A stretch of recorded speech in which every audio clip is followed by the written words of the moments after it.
Okay. Hi, Kevin. Hey, Howie. Good to see you. I wanted to talk to you today. It's 420, the day we talk about legalizing marijuana. And let me just briefly introduce you to people watching. You have been active on this issue for 40 years. You were the chief counsel and director of NORML between 1980 and 86.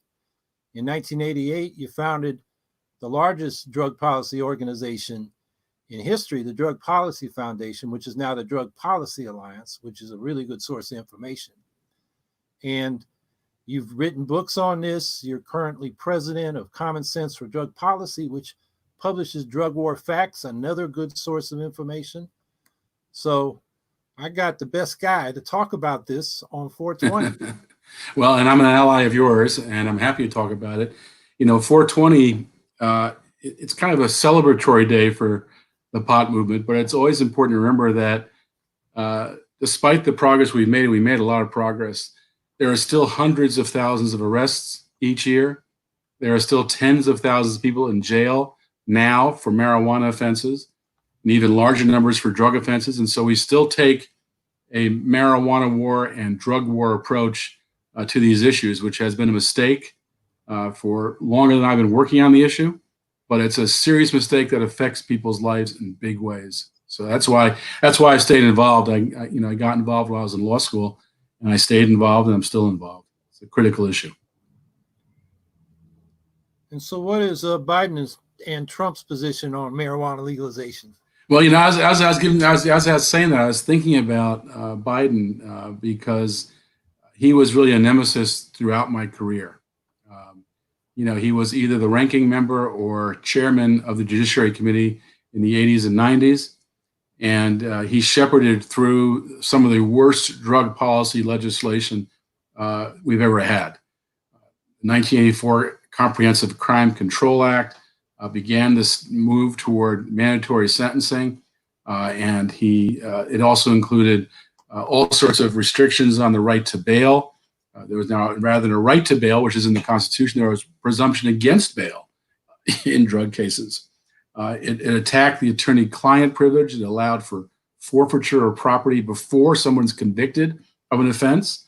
When I practiced criminal law in the mid-'80s, our law firm was the first to be subpoenaed to testify against our clients, and they threatened seizing our legal fees, claiming it came from drug money, even though our client had never been convicted of anything. So these were serious problems. In 1986, he added that with the Anti-Drug Abuse Act, which actually put in place mandatory sentencing. The 84 Act put in place sentencing guidelines, which were, even though they were called guidelines, they were mandatory. The 86 law actually made the mandatory sentence. And that really, if you look at the increase in mass incarceration, it really escalated greatly then. I mean, mass incarceration started to escalate in the 60s when civil rights laws got passed. And these drug laws were used to target Black and brown communities primarily, and working class people. And you started to see a big increase in African Americans behind bars, but that really escalated in the 80s with these two laws. And then when he was in the 90s, when Clinton was president, he added another mandatory sentencing law that also put in place a death penalty for drug offenses. And in between all of that, he put in place the Office of National Drug Control Policy, better known as the Drug Czar, which was a total propaganda office that was there to advocate for harsher drug laws. And the law actually said they were not allowed to discuss legalization. That was just taken off the agenda. That's a lot. When you have issues like this, that's a lot of what Congress does. If you go back to the slavery and abolition era, we had this constitution that was a property rights constitution in order to protect slaveholders' property, which was slaves. But then we had the two parties say you can't discuss abolition. It's not allowed in Congress. Well, that's the same kind of thing with this drug czar's office. They're not allowed to discuss legalization. And that's the classic, when they're wrong, they don't want it discussed. And that's what you saw with that Biden law. He also passed the RAVE Act, which was an act against dance parties where sometimes ecstasy was used. And if there were a few people at a dance party that were using ecstasy and there were glow lights, which was, in their view, proof that it was a drug party, then the organizer of the party could get 20 years in jail. And some of his laws were just so racist. For example, Biden was behind the crack powder disparity of cocaine. So for crack, 5 grams led to mandatory sentence. 5 grams, that's a tiny amount. For powder cocaine, it was 10 times that amount. And so, 100 times that amount. So 100-to-1 ratio between crack and powder, essentially between the black drug and the white drug. And that was the black drug because it was perceived as cheaper, even though in reality it wasn't. You could buy a small dose for a low price, even though that small dose was a small amount. It was perceived as something that people who were poor could afford, which meant mainly black and brown people and working class people. So he escalated the mass incarceration of those types of folks, and it means that that's why Joe Biden is why the United States, with 5% of the world's population, has 25% of the world's prisoners.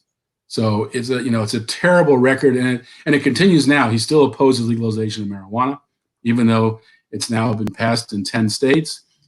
He still makes stupid claims like marijuana is a stepping stone to harder drugs, when the opposite is the truth. Marijuana actually is more like a sieve that stops people from going to hard drugs because they're satisfied by marijuana. It's not a stepping stone. A tiny percentage of people who use marijuana go on to use heroin or cocaine. It's minute. So it's a nonsense argument, but he still believes it. So Biden is terrible on this issue. He's always been terrible on it. And it's a consistent record of 40 years. Now, Trump is, of course, inconsistent. That's how Trump is. Before he became president, he did say he thought that legal marijuana made sense. And he did make some comments as president that said that states should be allowed to do what they want. As far as I know, Biden has not opposed the Obama approach, was allowing states to do what they want. But Trump has done nothing to de-escalate the drug war. Mass arrests continue, mass incarceration continues, and now he's even using the drug war as a phony excuse to go after Venezuela, with his administration indicting 11 people in the Venezuelan government, even though the Venezuelan government is seizing drugs at very high levels. They're doing a lot to stop drug trafficking. It's a totally false charge.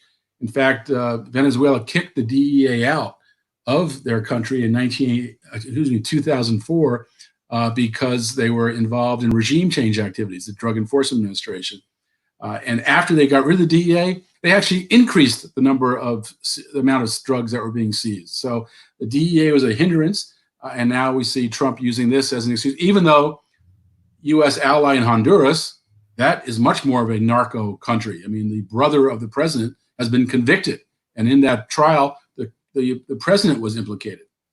In Colombia, the closest U.S. ally, also heavily involved in drug trafficking, drug source. It's the major source of cocaine in the world, but Trump's not going after them. So it's an incredible abuse of power to use the drug war. But we've seen this before. Clinton did the same thing with Plan Colombia. I mean, this is not a new thing. Bush did the George W. Bush, George H.W. Bush, the first Bush, did the same thing with Bolivia back in those days. And so it's not a new thing to use the drug war as an excuse for militarizing Latin America. But Trump is doing that now. So neither one of these candidates are good. Your statement is, of course, fantastic. I think you covered the issues really well. And I think anyone who supports reform or ending the drug war should look at that statement closely. You want to talk a little bit more about the connection between our foreign and military policy and the activities of the intelligence agencies? When I went to Marine Corps boot camp, they said we could bring one book, and I brought The Politics of Heroin in Southeast Asia, which I was not the only, it was an officer candidate school, the only candidate to bring that book. And this was when the U.S. military was revolting against the war in Vietnam. And then that was the 70s and the 80s, a lot of allegations that we were importing the cocaine that became the crack cocaine epidemic. Right. And so this has been going on for a long time. Afghanistan. Yeah. Before we intervened, they had suppressed the heroin poppies, and now the industry's thriving again. Exactly. So you want to say any more? I think you're making the points as well as I can make them. It's a long history going back to Vietnam, and really every war that is in a poppy growing region has been implicated. The Iran-Contra affair implicated it. It's just, there's no question. You say that there's been rumors about cocaine coming into the United States through U.S. government into our urban communities. I think that's almost not debatable anymore. I think the research on that is pretty solid. I'm not saying it was a government policy, but I'm saying there were people in those agencies who were involved and pushing those kinds of. It's interesting. Even on the one interesting aspect of that isn't talked about much is the militarization of the drug war in the United States. I remember in my early days at Normal back in the 80s, I was involved in litigation suing the federal government for using the military and the National Guard in marijuana enforcement in California. And that meant we saw some of the same helicopters that had bullet holes in it from the invasion of Panama, where the U.S. arrested Noriega for drug trafficking. The same helicopters were being used in marijuana enforcement in California. And they would come down with their helicopters. There were dogs that were shot by people with military gear. There were roadblocks manned by people with military gear. So we sued to try to stop that. We did curtail it a great deal. So that's a common thing. Another case I was involved in involving the militarization of the drug war was on the border between Mexico and Texas. This is a sad story involving a young high school student, a senior in high school. He had just come home from his driver's ed class, and he was doing his job herding the goats for the cheese co-op for his small town. And he was out there. He had a pre-World War I rifle that his grandfather had given him to shoot rattlesnakes if they attacked the goats. And so he was following the goats, meandering with the goats, and making sure they weren't, hurt and keeping them all together.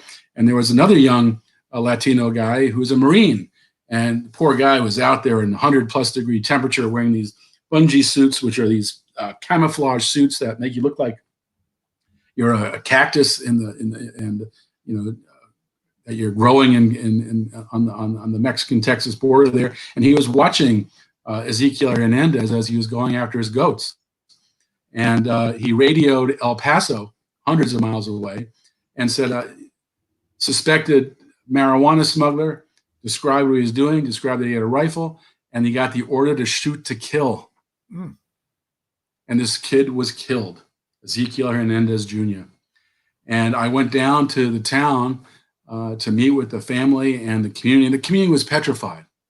There had been no kind of support for the community by the government to deal with this horror, and they didn't know what to do. And so I came in with a couple other lawyers to try to see what we could do to help them to get the Marines off the border and get some kind of help.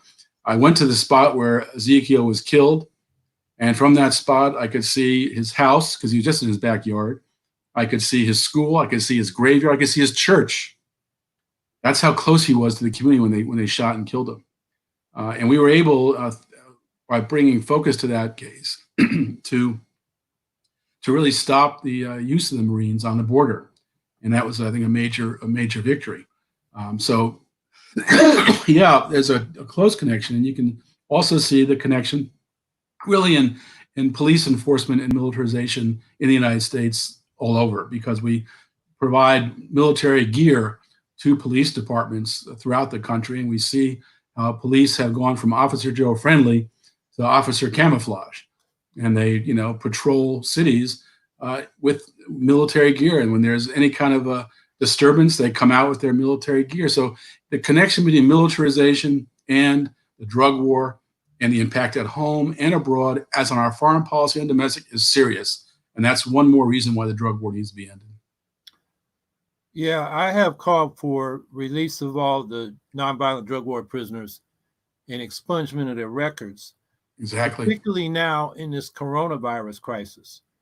And even though, more than a dozen states have done some form of legalization or decriminalization, and marijuana arrests are down from where they were in 2000, they've actually increased in the last 3 years. So mass incarceration continues. And now these people who were, a lot of them just possessing marijuana for personal use, are now in prison situations where they're very vulnerable to the coronavirus. And they're like a petri dish. It is. We just had a great protest this weekend in Baltimore that some of our allies organized. A bunch of cars with signs and honking and megaphones going to the prison in Baltimore. We have a very large prison in Baltimore City. And the people were calling for the release of prisoners for exactly the reasons you're talking about. COVID-19 is a danger in prisons, it's danger everywhere.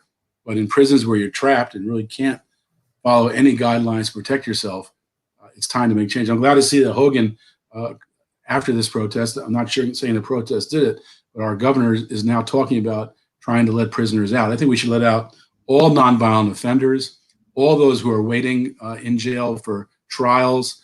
I mean, certainly all marijuana and drug offenders that are not involved in any kind of crime. I mean, we could cut the prison population in half just by letting those kind of people out. We have a very high number of nonviolent offenders and drug offenders in prisons. That's what's really driving it. A lot of people get stuck in prison because they get probation on some offense, then they get caught with marijuana or other drugs. Probation is revoked and they're in jail. That's a very common problem in the United States. So yeah, you're 100% right. I'm glad that you're calling for that. And cleaning people's records up is critical too, because a criminal record makes it very hard to get a job. And these are usually people who are low income, from poor communities, who already have a couple strikes against them. And so adding a record expungement is critical in this process. So yeah, that reminds me, another group that needs to be released are the migrants in detention camps. I mean, they are sitting ducks for this coronavirus.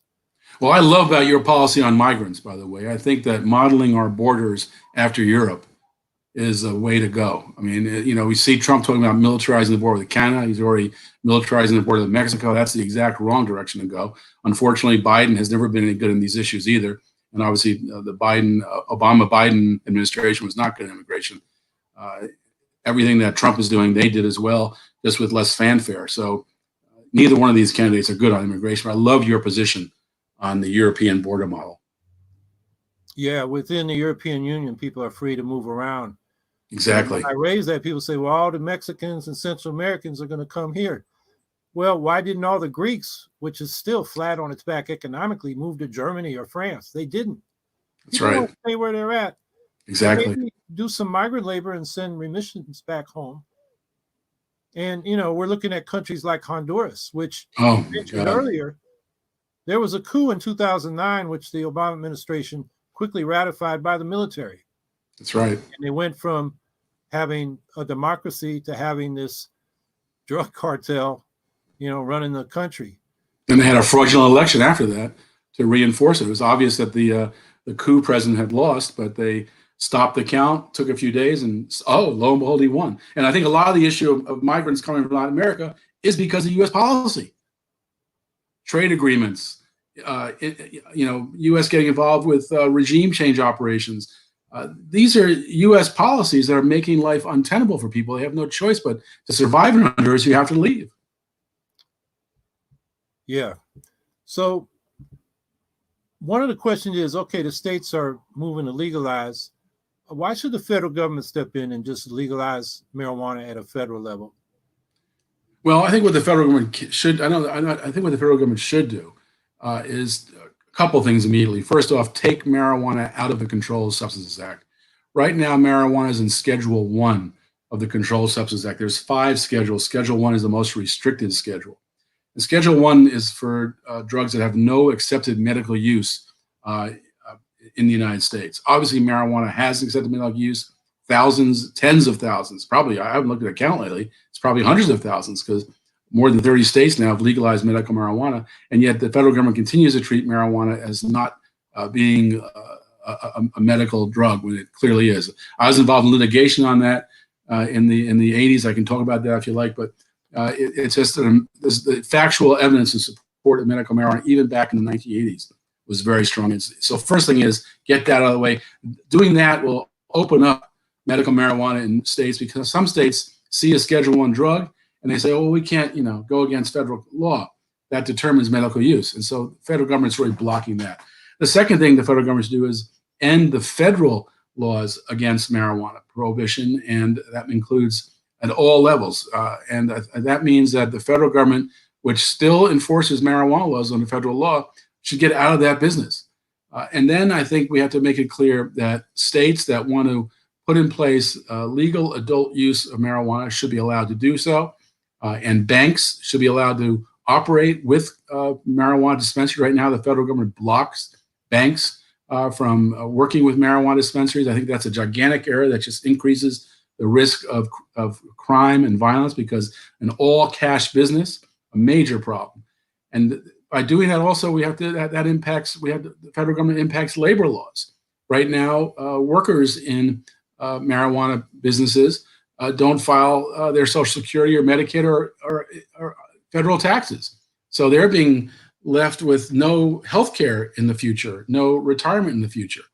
So that's got to change, and all the worker protections that come with that, OSHA, Occupational Safety and Health Administration, and all the labor laws that protect workers would come with that. So the federal government has a lot to do, I think.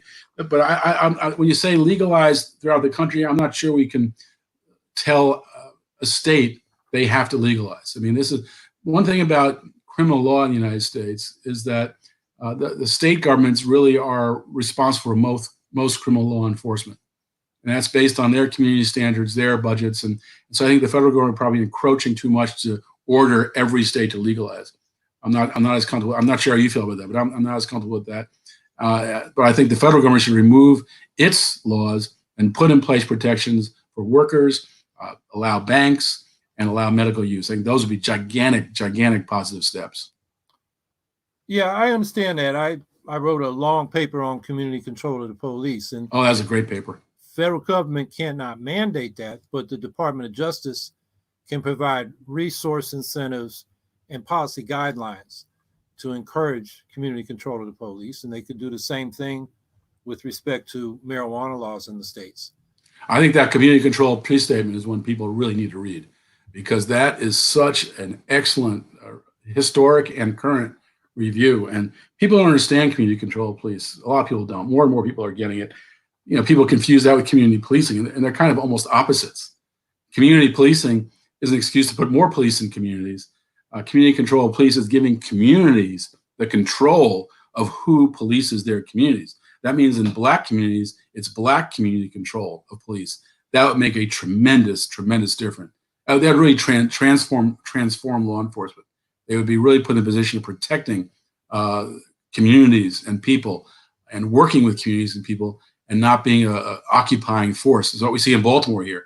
You know, we have Baltimore is known for having the white L, which goes down the center of Baltimore and along the water, and the black butterflies, East and West Baltimore, where those are the disregarded neighborhoods, the underinvested neighborhoods, the high crime, the Black neighborhoods. And those, the police's job is to keep people in the black butterflies from going to the white L. And that's not the kind of cities we need in this country. We need police that are actually working for the community. So that community control of police issue, I think, is one of the most important things on your website.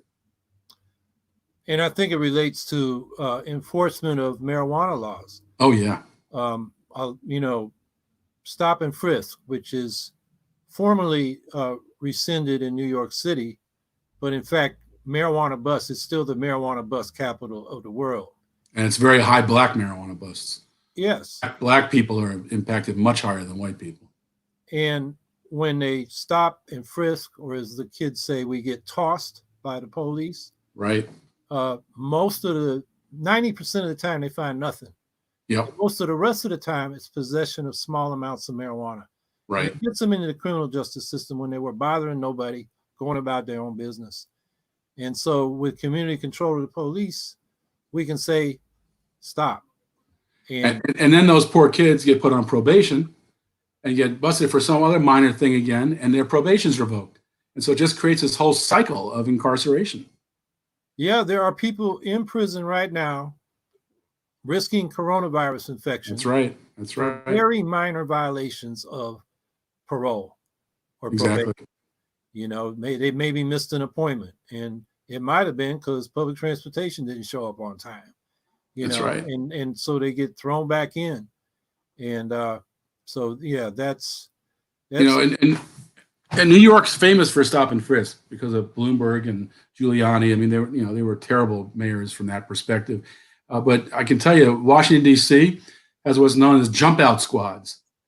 These are squads that undercover, plain clothes, and they jump out of cars and harass people. It's a horrible thing. In Baltimore, we had Martin O'Malley, a Democrat mayor who became governor, and when he started to run for governor, he wanted to improve his criminal justice credibility, his law enforcement credibility. So he started arresting young black kids who were just outside, like on the street corner. He'd round them up. And I'm talking about hundreds of thousands of young black people arrested, and they held in jail overnight.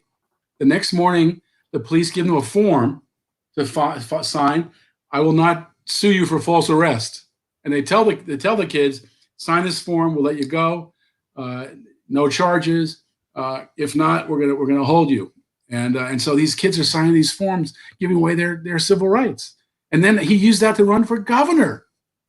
Thank God he tried to run for president and embarrassed himself and got like 1 or 2% in Iowa, and that was the end of him. But man, that was a Democrat governor in Baltimore City, and that's really where the whole Baltimore police personality that ended up killing Freddie Gray and causing that insurrection when he was killed by police, chased him for no reason, broke his back, put him in a squad car, in a police wagon, without being giving his seat belts, and he's given a rough ride, bounced all over on rough roads. His back is broken. He dies. That all began because Martin O'Malley's policy of mass arrests for no reason. Just grotesque. Yeah, I've heard Democratic mayors, including one we had here in Syracuse, tout evidence-based law enforcement. And what that really means is they concentrate on poor communities of color with arrests, and then they say, see, that's where the crime is. Right. And so they put more policing, more arrests. It's a vicious cycle. Yeah. And, just talking about here in Syracuse, marijuana is used probably more at Syracuse University than it is out here in the neighborhoods. Of course. But the police aren't up there busting, more affluent kids for marijuana. They're down in the neighborhoods getting poor kids. Exactly. And that's called evidence-based law enforcement. Exactly. And the poor kids, unlike the richer kids who are going to school, they do their drug dealing, their transfers with their friends in dorms, in private. The poor kids are out in the street. And so it's a terrible situation. And it's terrible for the police. The police end up becoming corrupted by it. And that's why there's a group called Law Enforcement Against Prohibition that, is former police officers who realize that the drug war does more harm than good. It corrupts the police force, gets police force invading people's privacy, violating their Fourth Amendment and constitutional rights. It's not a good thing for police, and it diverts them from solving real crimes. Half the murders in this country go unsolved because police are so busy wasting their time in these nonviolent offenses. They need to be focused on real crimes, not crimes that are decisions between mutually consenting adults about substances they want to buy and sell. Yeah, I've found here when we worked on that issue that the former law enforcement people, sheriffs and police officers, they are very convincing because, people that think the best way to deal with crime on the street and drug abuse is more police. And these guys, explain what really goes down, and it's very effective. And you can see that also, they also complain about the abuse of forfeiture laws. Because a lot of these forfeiture laws have been used to help fund police departments, and so police would put their attention on, oh, that's a nice car. Is there some excuse to seize it? And so forfeiture of property was a very serious problem, and it's been curtailed somewhat, but still a serious problem. And that really warps policing because they focus on what can they make money on, as opposed to what can they do to protect the community.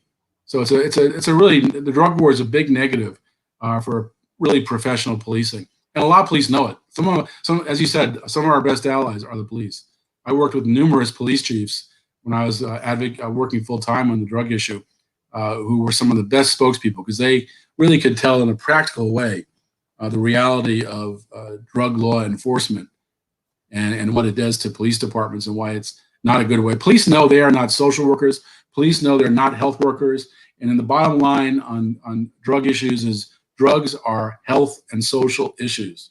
They become law enforcement issues because we put laws in place that police have to enforce. And so we have made this into a law enforcement issue by using the wrong tool.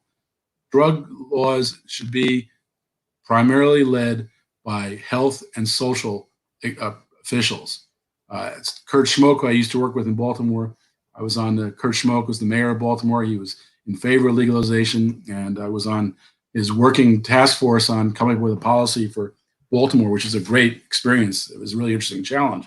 But he said, I want the Surgeon General, not the Attorney General, in charge of drug issues. I think that's exactly right. It should be a health-based issue. And for most people, it's not even a health issue.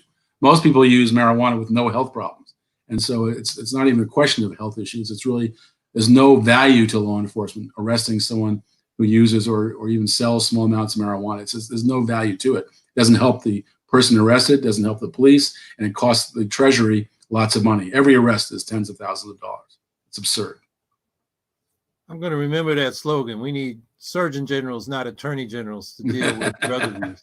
I'll tell you, Kurt Schmoke was one of the smartest people. He was, and what he did on the drug issue is something I've found works on every issue. He would go into these conservative churches, and he would ask 3 questions. Let's see if I can remember them. The first one would say, do people here see a problem with drug abuse in our community? Of course, everyone says yes. Do people think that the war on drugs and arresting people is working to stop that drug use? Of course, people say no. Then you say, do people think more of the same will work? And people say no. Are you willing to listen to some alternatives that might work? And then he could go into his whole talk about what's working around the world, what could work, and why it makes sense. But he would start by letting people realize in their own head that what's going on is a problem that's not working. It's not going to fix it. And we have found, my major work is through Popular Resistance, which is a group that works on a whole range of issues, including drug issues, but economic, racial, environmental justice, as well as war. And on popularresistance.org, we have a school that talks about how social transformation occurs. And those questions of Kurt Schmoke's apply to almost every issue, because the major job we have in movements is to build national consensus. National consensus is there a problem? Yes. Is the current approach solving it? No. Are you willing to look at alternatives? Yes. When you get 90% of the public saying yes, that final question, you are on the road to winning your issue. So those 3 questions and Kurt Schmoke, I don't think Kurt Schmoke knew that. I think Kurt Schmoke just did nationally. He's a very smart guy. He was a prosecutor. He really knew the drug issue. He got turned on to the drug issue. He switched on the drug issue because he heard a good friend of his who was an undercover cop die on wiretap. He was undercover. He got found out and he was killed, and Schmoke heard that happen. And he was convinced then that the drug war made no sense, that it was putting police in risky situations, trying to solve a problem that they're not really equipped to solve. And that's when he started to turn around. And the working group I was on with him, I can't remember what the name of it was, but the interesting thing about it was a city can't do a lot. A city has to live with state laws, has to live with federal laws. And so the question was, what can we do as a city with a limited change in laws that we can make to create a sensible drug policy? And so that led to things like needle exchange, treatment on request, low threshold methadone, so we could have easy access to methadone, and a health-based approach. Police would, rather than when you arrest somebody, you would not bring them to jail, you'd bring them to the health department. I mean, so it was even at a city level, even without changing any of the state laws, you could find ways to operate that made some sense. And some experiments that look good at the beginning, like drug courts, look good at the beginning, but as I got to see drug courts in operation, they actually didn't work well, because what they ended up doing was police and courts thought they were doing good work by arresting people and bringing them into drug court. More arrests, bringing them to court did not work. And I think so you had to experiment with things, but I think Schmoke was very smart in figuring out what he could do as a mayor with the limited power mayors have to redirect drug policy in a sensible way. And what about the Portuguese model? where they deal not just with marijuana, but all illicit drugs. And they take a health-centered approach. You don't get a criminal charge if you're in possession. You get a summons, and you meet with a lawyer, a doctor, and a social worker, and they try to help your situation. Maybe you need a job. Maybe you need counseling. Maybe you need drug treatment. You want to talk about that for a minute? Well, yeah, and there's a whole lot of lessons we can learn from Europe. Portugal is a great example. They put this law, they voted for it in 2000. It's been in effect since 2001. And all the evidence indicates it has not resulted in any increase in drug use or drug abuse. It has not increased in the spread of AIDS or overdose deaths. It's not increased crime. And so all the measures show that taking the law enforcement out of drug issues actually did more positive than anything negative. And Portugal is not the only example. One of the other great examples, I think, is Switzerland. Switzerland for years was very much a drug war country, very aggressive, like the United States, in enforcing drug laws. They experimented once with something that was allowing needle exchange in a park. It was called Needle Park. And that didn't work well because it was an unregulated system where people came, bought and sold drugs, used drugs, and it was poorly handled. But they didn't go back to the drug war. They said, what did we do wrong there? And they moved toward the next step. And they did several things. First, they made treatment available on request. They put in place needle exchange programs that were organized by public health workers and allowed for the government to talk to drug users and start to give them other services. They made methadone available without any restrictions. So people who wanted to get off heroin for a day or longer could get methadone. And they didn't really care if methadone got dealt with, transferred to other heroin users. That just meant another heroin user got methadone. So they make methadone. But then they found the most interesting thing. This is an amazing story.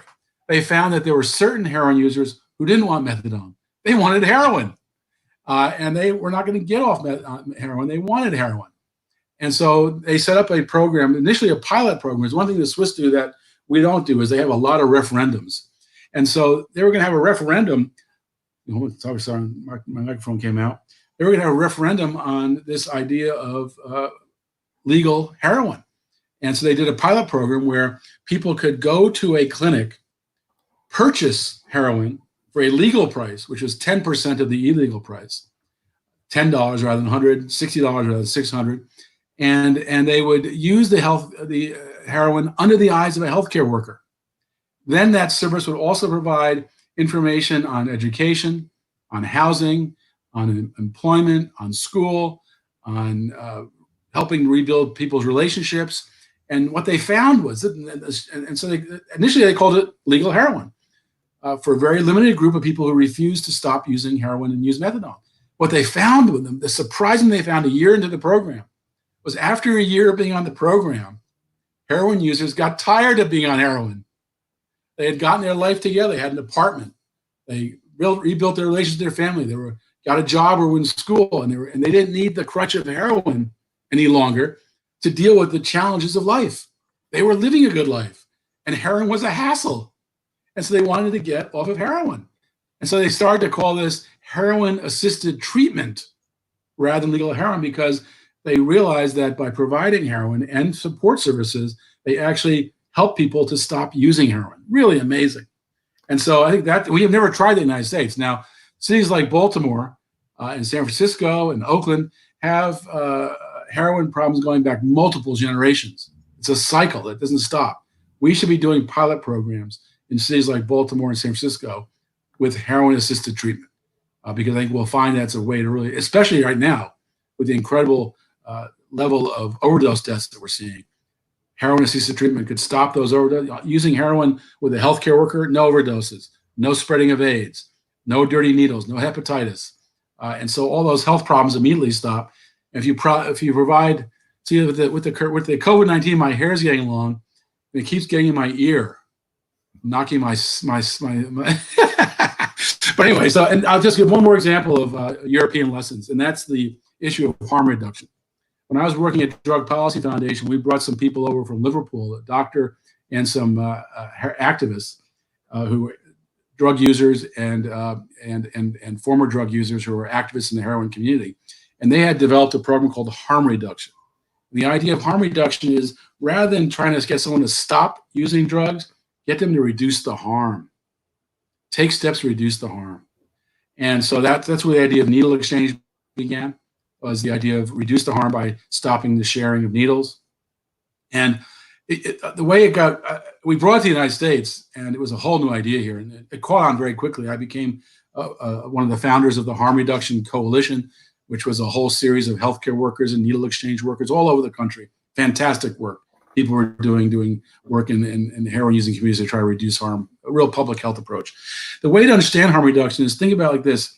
Someone's at the top of the flagpole, and you want to get them down.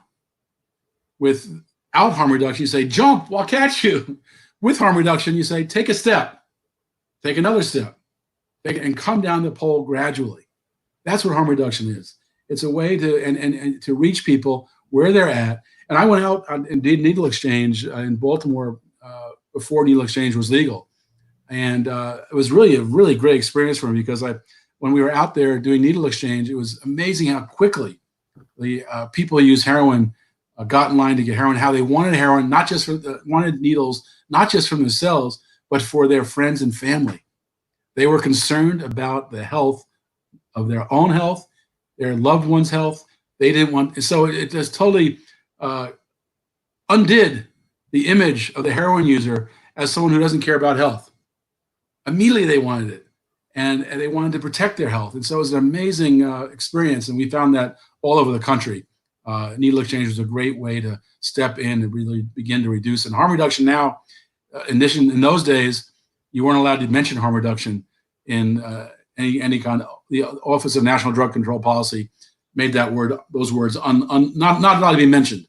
Can't be in any report. The UN was the same way because of U.S. influence.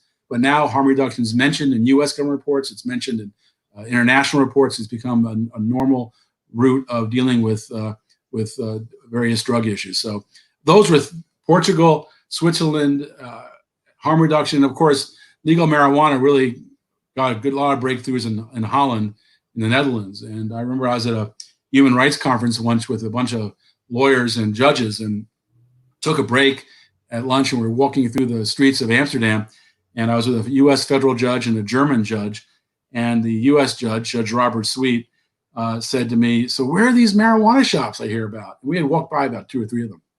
They were just shops. They didn't stand out. No one was out there doing it. And as we were going, then we walked by a bar, and the guy who's drunk is threatening some other guy. So the marijuana shops were not even noticeable, but the alcohol stores, you noticed them because they were causing trouble. So, but where are the marijuana shops? They were.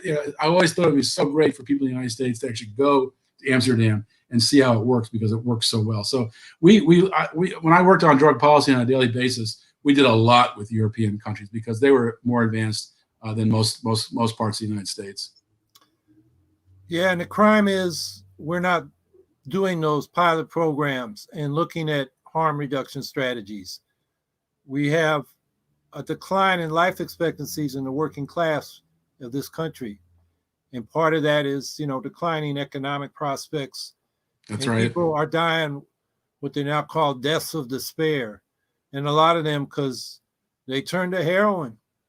They maybe got, a pain reliever through the doctor, but maybe not. It's just a way of getting out of the situation they're in.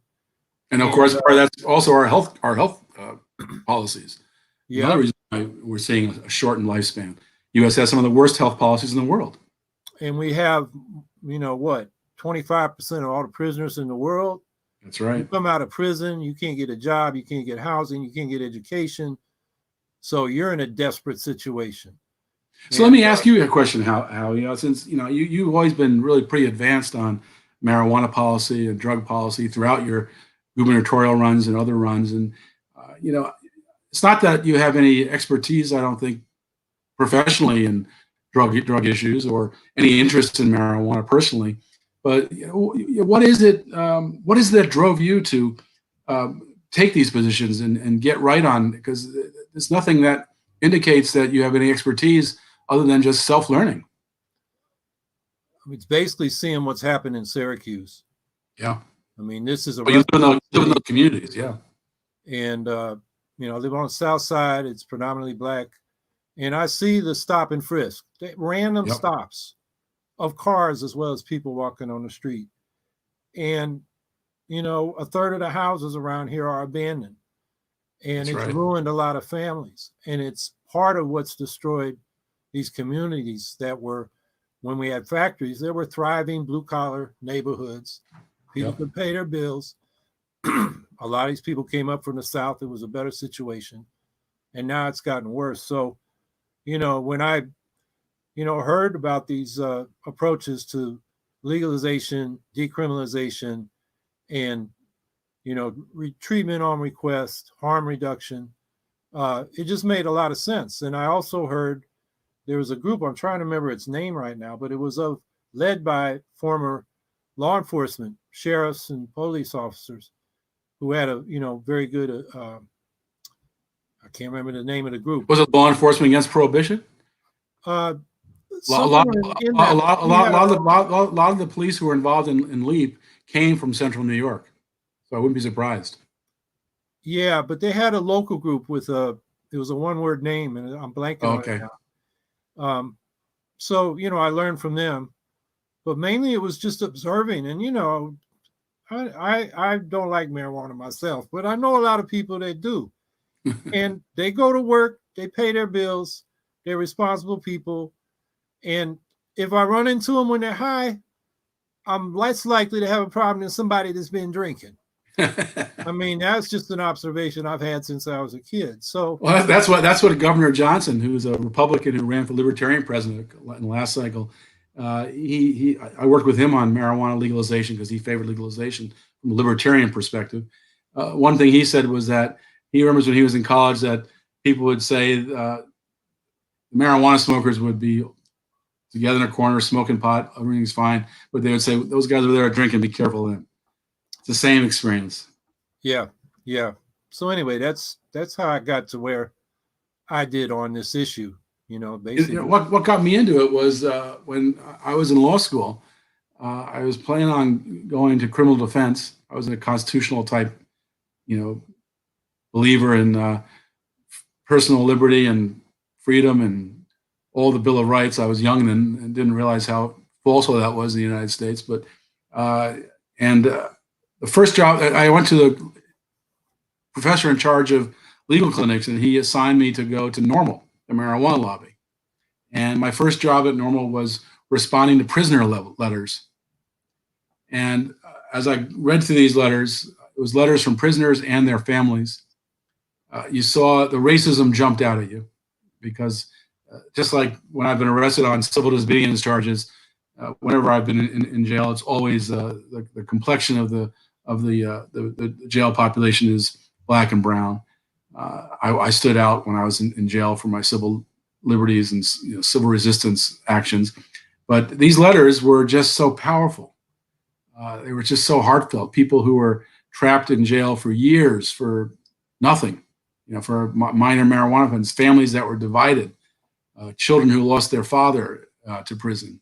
And so when I heard those personal stories, it really made the issue very different for me. It became much more of a justice issue, much more of a race issue. It added to the economic wealth divide. It just all the horrors, even the environment. One of the early things I did in Normal, one of the first cases I worked on that lasted for years, and multiple lawsuits, was the use of herbicides in marijuana enforcement. It started in Mexico with paraquat, where the U.S. would spray paraquat on Mexican marijuana. The problem was it took 24 hours for paraquat to kill the marijuana. If they bagged it up and it didn't get any sun, the marijuana looked fine. And so they'd bag it up and ship it to the United States. And I remember Joe Califano, the Secretary of Health, Education, and Welfare, now it's HHS, long as HEW, he gave a press conference and warned marijuana consumers about potential lung fibrosis because marijuana now was poisoned with paraquat, and paraquat caused lung fibrosis. So we filed a lawsuit to stop that. And through the National Environmental Policy Act, we're able to get that program stopped. And then the United States started doing that in the United States, spraying it in Kentucky, in Tennessee, on it's absurd, on hemp that grows wild along the roadside. People do go in and try to take that hemp and smoke it, you might mainly get a headache, but spraying it with herbicides meant you could get a health crisis. So we filed lawsuits against that. I mean, so it's just so interesting. One thing that number of things the marijuana issue taught me that have been very helpful in all my activism. One thing is how connected these issues are. We've talked about in this short time, Howie, environmental, military, race, incarceration, economics, families, communities. We've talked about all that stuff is tied to, this stupid drug war. And I found that with every issue. You pick issues, we tend to make the mistake of going into our silo and working at one issue at a time. When in reality, these issues are connected. And that's what's great about, your campaign and electoral efforts is that they show the connections. I mean, if people look at your website and look at the updates on the campaign and the vision statements, they'll see a whole range of issues that are all intermingled, all connected. And that's so critical for people in movements to see is how, you shouldn't be in a silo working on ending abortion. You should be it's a very important issue, but it's tied to so many issues, women's health, racism. It's not alone. Every issue is like that. And so I think I found that in the drug war. I was working on this single issue and the drug war from like full time, from like 1979 to 2000 or something. It's somewhere, I don't know, 20 something years. And it was one of the most complicated single issues there could be because it affected everything. I didn't mention workplace. I've written a book on drug testing in the workplace because that's a major issue. And I just did my update on it. I think I was telling you a couple weeks ago when I couldn't really work on something for your campaign because I was doing the update on my drug testing book. And I did complete it very quickly. And I'll tell you my favorite update in the drug testing book this time is a case out of New Jersey where a worker has an injury on the job. Doctor prescribes him marijuana because New Jersey has legal marijuana. And the Workmen's Compensation Board orders the company to pay for his marijuana, $650 a month. And so the company sues and to overturn the decision of the Workmen's Compensation Board. And the judge was very smart. The government of the company's argument was under the Controlled Substances Act, it's illegal for us to be involved in, marijuana, providing marijuana to people. And the judge sidestepped that. And he said, well, you're not distributing marijuana. You're not giving him marijuana. You're reimbursing him for his medical costs. There's no conflict with the Controlled Substances Act. Brilliant decision. I loved it. So this company is paying $650 a month for this worker's marijuana, medical marijuana. Well, we've been going almost an hour. And, oh my God, you're kidding. Yeah. Oh, we're supposed to go 20 minutes. Well, there's a lot to talk about. And as you just pointed out, these issues are interconnected. And, that's what a political party can do. It can bring the single issue movements together.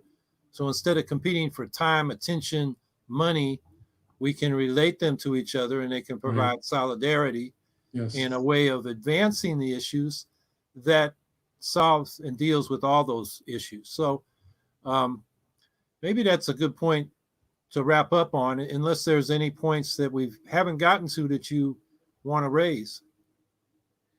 Well, I'll just raise that you're getting close to federal matching funds. I think that's the most important priority in your campaign right now. And I love the new book that you wrote about building a left party from the ground up, the grassroots up, which people can get by making a donation on your howiehawkins.us website. So I think that's the most, you've gotten about more than halfway there. About 10 states out of the 20 have met the requirement. My state, Maryland, has not. We're going to push Maryland to do it. But others, about 7 or 8 states are very close. And so you're very close to getting federal matching funds. And that means that the $145,000 you've raised approximately would be doubled. And so I would urge people to go to howiehawkins.us and make a donation and help the campaign achieve federal matching funds. And I think especially with the choice of Biden versus Trump, there's no reason to support Joe Biden. No reason. He has the worst record for years, and I think in this year, especially COVID, economic collapse, climate change, the nuclear issue, we have so many crisis issues. It's so important for people who care about these issues to use this election year to set the agenda. And we set the agenda by doing two things: social movements and third-party campaigns. That's worked throughout history. We wrote about that in our newsletter this week on popularresistance.org. People want to see that. That's worked throughout history, and I think it can work this year, especially with the very bad decision by the Democrats to choose Joe Biden as their nominee. So I'd urge people to go to your website and make a donation. Well, I appreciate the pitch. And I'll just add a little bit to that. You know, those people that were supporting Bernie Sanders for good reasons: Medicare for all, a full-strength Green New Deal, an economic Bill of Rights, college for all, a lot of good programs that we support. And you've known Sanders since he was before mayor. You know Sanders forever. Right? You broke up. I didn't hear that. Oh, I said you've known Bernie Sanders since before he was even mayor of Burlington. So you're saying that in a way of someone who knows him. Yeah, since 1972, actually. And, you know, I tell people that think they want to settle for Biden that you'll get lost in the sauce. They won't know you're a Sanders socialist. It'll be a vote for Biden, the corporatist. Whereas if you vote for the Green Party, nobody questions what we're demanding.